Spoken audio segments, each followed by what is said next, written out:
السلام علیکم ورحمۃ اللہ تعالی وبرکاتہ۔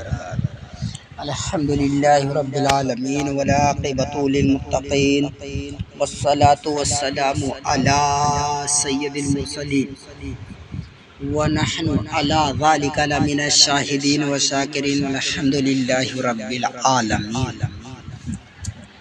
غوث اعظم بمنے بے سرو ساما مدد قبل ایدی مدد کعبہ ایمام مدد بگردہ بے بلا استاد کشتی مدد کنیا معین الدین چشتی قادریم نارئی یا غوث اعظم میزنم دمجے شیخ احمد رضا کا کتب عالم میزنم۔ حالات کے قدموں پہ کلندر نہیں گرتا، ٹوٹے بھی جو تارا تو زمیں پر نہیں گرتا۔ گرتے ہیں بڑے شوق سے سمندر میں دریا، لیکن کسی دریا میں سمندر نہیں گرتا۔ اور یہ بات الگ ہے، خاموش کھڑے رہتے ہیں، پھر بھی جو لوگ بڑے ہیں وہ بڑے رہتے ہیں۔ ایسے اسلاف سے ملتا ہے ہمارا سجرا، جن کے جوتوں پہ کئی تاج پڑے رہتے ہیں۔ ہم اور آپ باادب جھوم کر نبی آخر الزماں صلی اللہ تعالی علیہ وسلم کی بارگاہ میں درود شریف پیش کر لیں۔ اللہ رب محمد صلی اللہ علیہ وسلم، نحن عباد محمد صلی اللہ علیہ وسلم، صلاۃ و سلام علیک یا رسول اللہ یا حبیب اللہ صلی اللہ تعالی علیہ وسلم۔ علم ایسی چیز نہیں جس کی فضیلت اور خوبیوں کے بیان کرنے کی حاجت ہو۔ ساری دنیا جانتی ہے کہ علم بہت بہتر چیز ہے، اس کا حاصل کرنا بہتر ہے۔ یہی وہ چیز ہے کہ اس سے انسانی زندگی کامیاب اور خوشگوار ہوتی ہے، اور اسی سے دنیا و آخرت سنورتی۔ مگر ہماری مراد اس علم سے وہ علم نہیں جو فلاسفہ سے حاصل ہوا ہو اور جس کو انسانی دماغ نے اختراع کیا ہو، یا جس علم سے دنیا کی تحصیل مقصود ہو۔ ایسے علم کی قرآن مجید نے مذمت کی، بلکہ وہ علم مراد ہے جو قرآن و حدیث سے حاصل ہو کہ یہی علم وہ ہے جس سے دنیا و آخرت دونوں سنورتی ہے، اور یہی علم ذریعہ نجات ہے، اور اسی کی قرآن و حدیث میں تعریفیں آئی ہیں، اور اسی کی تعلیم کی طرف توجہ دلائی گئی ہے۔ قرآن مجید میں بہت سے مواقع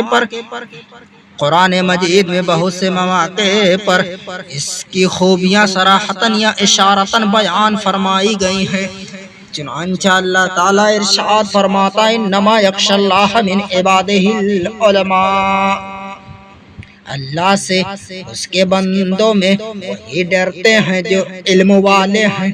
اور فرماتا یرفع اللہ الذین آمنوا منکم والذین اوتوا العلم درجات، اللہ تمہارے ایمان والوں کے اور ان کے جن کو علم دیا گیا ہے درجے بلند فرمائے گا۔ اور فرماتا ہے فلولا نفر من کل فرقۃ منهم طائفۃ لیتفقهوا فی الدین ولینذروا قومهم اذا رجعوا الیہم لعلهم یحذرون۔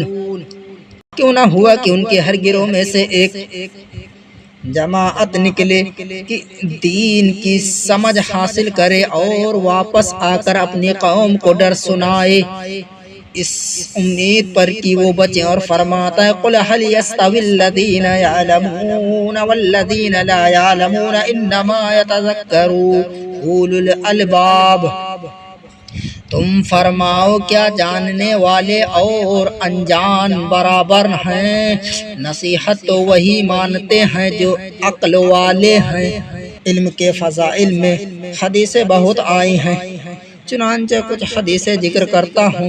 جس شخص کے ساتھ اللہ تعالیٰ بھلائی کا ارادہ کرتا ہے اس کو دین کا فقیہ بناتا ہے، اور میں تقسیم کرتا ہوں اور اللہ دیتا ہے۔ بخاری و مسلم کی حدیث۔ انسان جب مر جاتا ہے اس کا عمل منقطع ہو جاتا، مگر تین چیزیں کی مرنے کے بعد بھی یہ عمل ختم نہیں ہوتے، اس کے نام اعمال میں لکھے جاتے ہیں۔ صدقہ جاریہ اور علم جس سے نفع حاصل کیا جاتا ہو، اور اولاد صالح جو اس کے لیے دعا کرتی رہتی ہیں۔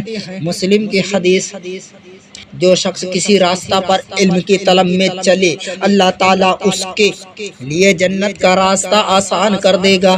اور جب کوئی قوم خانہ خدا میں مجتمع ہو کر کتاب اللہ کی تلاوت کرے اور اس کو پڑھائے تو اس پر سکینہ اترتا ہے اور رحمت ڈھانک لیتی ہے اور ملائکہ گھیر لیتے ہیں، اور اللہ تعالیٰ ان کا ذکر ان لوگوں میں کرتا ہے جو اس کے مقرب ہیں، اور جس کے عمل نے سستی کی تو اس کا نصب اسے تیز رفتار نہیں کرے گا۔ بڑی اچھی پیاری حدیث ذہن میں آئی کہ مسجد دمشق میں ایک شخص ابو درداء رضی اللہ تعالی عنہ کے پاس آیا اور کہنے لگا، میں مدینہ رسول صلی اللہ تعالی علیہ وسلم سے آپ کے پاس ایک حدیث سننے کو آیا ہوں، مجھے خبر ملی ہے کہ آپ اسے بیان کرتے ہیں، کسی اور کام کے لیے نہیں آیا ہوں۔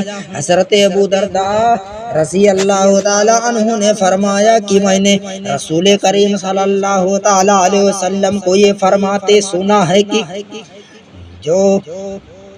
جو شخص علم کی طلب میں کسی راستہ کو چلے، اللہ تعالیٰ اس کو جنت کے راستہ پر لے جاتا ہے، اور طالب علم کی خوشنودی کے لیے فرشتے اپنے بازو بچھا دیتے ہیں، اور عالم کے لیے آسمان والے اور زمین کے بسنے والے اور پانی کے اندر مچھلیاں یہ سب استغفار کرتے ہیں۔ اور عالم کی فضیلت عابد پر ایسی ہے جیسے 14ویں رات کے چاند کو تمام ستاروں پر، اور بے شک علماء وارث انبیاء ہیں۔ انبیاء نے اشرفی اور روپیہ کا وارث نہیں کیا، انہوں نے علم کا وارث کیا، تو جس نے علم کو لیا اس نے پورا حصہ لیا۔ احمد، ترمذی، ابن ماجہ۔ اور ایک حدیث پاک میں اللہ کے نبی صلی اللہ تعالی علیہ وسلم نے ارشاد فرمایا، عالم کی فضیلت عابد پر ویسی ہے جیسے میری فضیلت تمہارے ادنا پر۔ اس کے بعد پھر فرمایا کہ اللہ تعالیٰ اور اس کے فرشتے اور تمام آسمان و زمین والے، یہاں تک کہ چونٹی اپنے سوراخ، اور یہاں تک کہ مچھلی اس کی بھلائی کے خواہاں ہے جو لوگوں کو اچھی چیز کی تعلیم دیتا ہے۔ ترمذی کی حدیث۔ حدیث پاک میں ایک فقیہ 1000 عابد سے زیادہ شیطان پر سخت ہے۔ جو شخص طلب علم کے لیے گھر سے نکلا تو جب تک واپس نہ ہو اللہ کی راہ میں ہے۔ ترمذی کی حدیث۔ اللہ تعالیٰ اس بندہ کو خوش رکھے جس نے میری بات سنی اور یاد کر لی اور محفوظ رکھی اور دوسرے کو پہنچا دی، کیونکہ بہت سے علم کے حائل فقیہ نہیں، اور بہت سے علم کے حائل اس تک پہنچاتے ہیں جو ان سے زیادہ فقیہ ہیں۔ تو میرے پیارے، ہمیں اور آپ کو چاہیے کہ ہم علم دین حاصل کریں، اس لیے کہ علم دین حاصل کریں گے تو دنیا میں بھی کامیاب رہیں گے، اور کل دنیا سے کوچ کرنے کے بعد بھی وہاں بھی کامیاب رہیں گے۔ اور علم دین حاصل نہیں کریں گے تو شاعر یہی کہے گا، نہ خدا ہی ملا، نہ وصال صنم، نہ ادھر کے رہے نہ ادھر کے رہے۔ آخر دعوانا الحمدللہ رب العالمین۔ السلام علیکم ورحمۃ اللہ تعالی وبرکاتہ۔